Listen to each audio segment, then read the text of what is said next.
I had a friend who is in the door-to-door space, and he invited me a couple weeks ago to go out to California and knock door to door with their team for a couple weeks.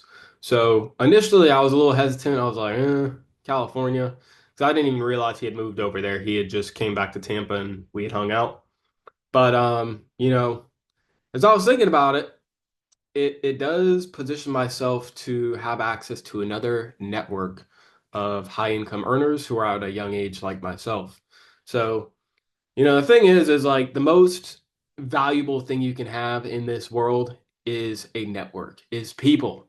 And if you don't have anybody, well, you're competing against people who do. So, the interesting thing is if I go out there, I build connections with the managers and they're into what I'm doing, then that's potentially a completely new avenue of door to door. As far as just like reps and a network that I can go to when I'm getting ready to launch some of these NFT projects. And again, that's kind of my thought process behind launching some of these anyways. Given typically crypto investors are going to be younger guys who have, good amount of money to play with, at least for the projects we're looking at. Door to door does make sense. It is the demographic of people that we would be looking to work with. And the cool thing is many of them already invest into the crypto space and NFTs. I remember hearing about some of the managers talk about how they had lost so much money on NFTs in the first wave. You dumb motherfuckers betted on some pictures and thought that was going to get you somewhere. And I'll give you some credit. You at least got a whiff of the innovation in the air, but you just didn't get it. So the thing is typically that is just how novel technologies go, but it does give you a good idea of who is open-minded enough to consider investing it, even if they don't understand it. Now, obviously, we're not going to be pitching it like, oh, trust me, like throw your money at it, you're all good. We're going to make sure people understand the gist of the reason behind why NFTs present a valuable offer. But again, this will be a really good way for us to network with some other um, communities, I guess, of high income, younger aged earners. So the other thing is too is I've been Ubering and the weekends pays pretty decent. If you Uber from like 5 p.m. to 11 p.m. on Thursdays, Fridays, Saturdays, Sundays, then you can easily make $100 a day. But the other days of the week and the other times of the week even, they just don't pay all that great. I haven't Ubered in the morning for a while, but midday definitely don't work.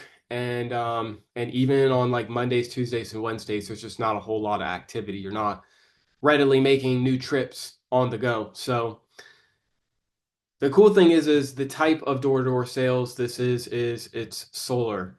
And the way their company is structured is as a setter, if you get them to sign the paperwork, even if they don't get it, with this company, you get paid. I know with other companies, they'll wait till it's installed or deduct your money if they end up not going through with it. But this company, the setters are paid regardless. The closers, it's a little different of a story, but since we're just starting, we would be in there the setter category.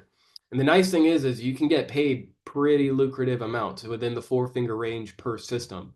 So the thing I do like about it is it's a higher ticket product than what we're selling with alarms. And the higher ticket you go, the more money you can make. So potentially these 2 weeks, they'd be like a blitz. I could go out there and hell, if I sell 5, 10 systems, obviously that would really get some attention in the company, but that's what we're going for anyways, right? But if I sold 5 to 10 systems, that's potentially 10 to 20K within 2 weeks. And that would be really nice being able to go into next year. Because honestly, if I get that money,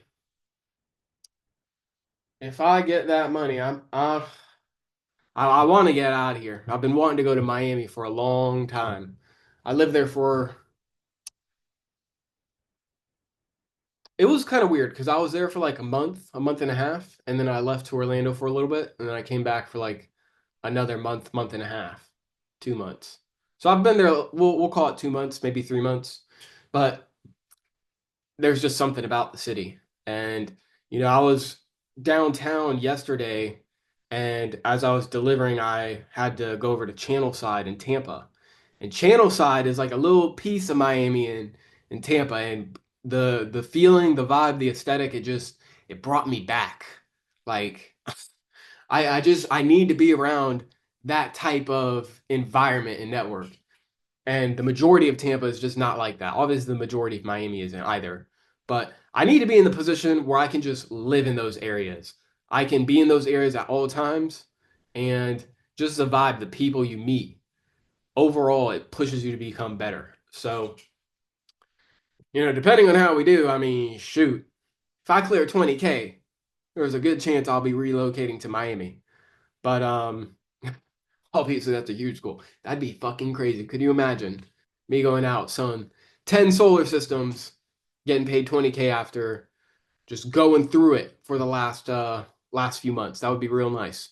So we'll see what we can actually do, but I am honestly kind of leaning towards going to it. I didn't give him a yes just yet because I was looking at doing the construction project with my buddies. Like I said, we'd be setting up an NFT collection that people can use it to leverage both the network as well as the funds raised by the mint to secure loans for different construction projects. And we're still going to do that project, but I'm just not exactly sure when we're going to do the project. So if we're looking at rolling into it immediately, then it could make sense.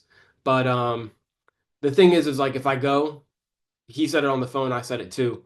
I would want to be committed and locked in for those 2 weeks that I'm out there. So we'll see what happens. We'll see what goes down, but I am leaning towards it, just given we're already in it's December 17th, so we would only have a month to pull off the launch on an NFT project. And I'd rather not rush it. I want to do it right. So that's kind of what we're looking at. There's still a few weeks left in Year of the Dragon. So the plan is what I'm going to do is I'm going to start recording some podcasts with some of the people born in Year of the Dragon who did particularly well this year, like my construction buddy, like the two top performers in my sales team over the summer. The people born in 2000, 1988, 1976, those people killed it this year. And so we'll be doing some podcasts to talk business as well as talk some numerology and astrology with those guys. But as far as going into the next year, honestly, I've been hesitant to talk about numerology and astrology on this channel because I know obviously like a lot of people just don't think much of it yet, or they don't believe in it. They think it's just some taboo thing. But honestly, I don't give a fuck. If you don't like it, unsubscribe. You don't need to be watching the video. You've already been watching for like 5-10 minutes. So, anywho, what I'm thinking as far as my timing, we're going to enter Year of the Snake in January 29th of 2025. But once we move into February, that's a time where I'm not going to make a whole ton of moves. I'm going to wait till March until really starting to push. So as far as launching NFT projects, the first NFT project I would launch would probably be within that March time, possibly April, but most likely March if it's not January. So I need to meet up with my construction guys to figure out exactly what we're going to do to strategize going into this. But ideally, what we would look to do, what my thoughts are, is we're going to partner with other people who are in the construction space, the developer space. We're going to bring together a network of experts from contractors to private money lenders. And from there, we're going to leverage people who have large followings to be able to promote the project. So these people would have priority with the funding pool. That's kind of what we're doing in return. You help us raise $3 million, you'll get first dibs at projects that can be funded with the capital that we raise. So I don't know. I don't know how fast we can do it, but I'm man, commitments are a funny thing, huh? I am leaning towards California though. I am leaning towards that trip. So I'm gonna meet with them, just kind of figure things out and get an idea. But it would be nice given we have not had four figures in the bank in a minute. So we need to get our money back up. But this little Cali trip could be it for us. So I'm going to call it there. I know it's not a lot, but I would rather have valuable stuff to talk about rather than just rambling. So with that being said, I'll see you guys on the next video. Peace.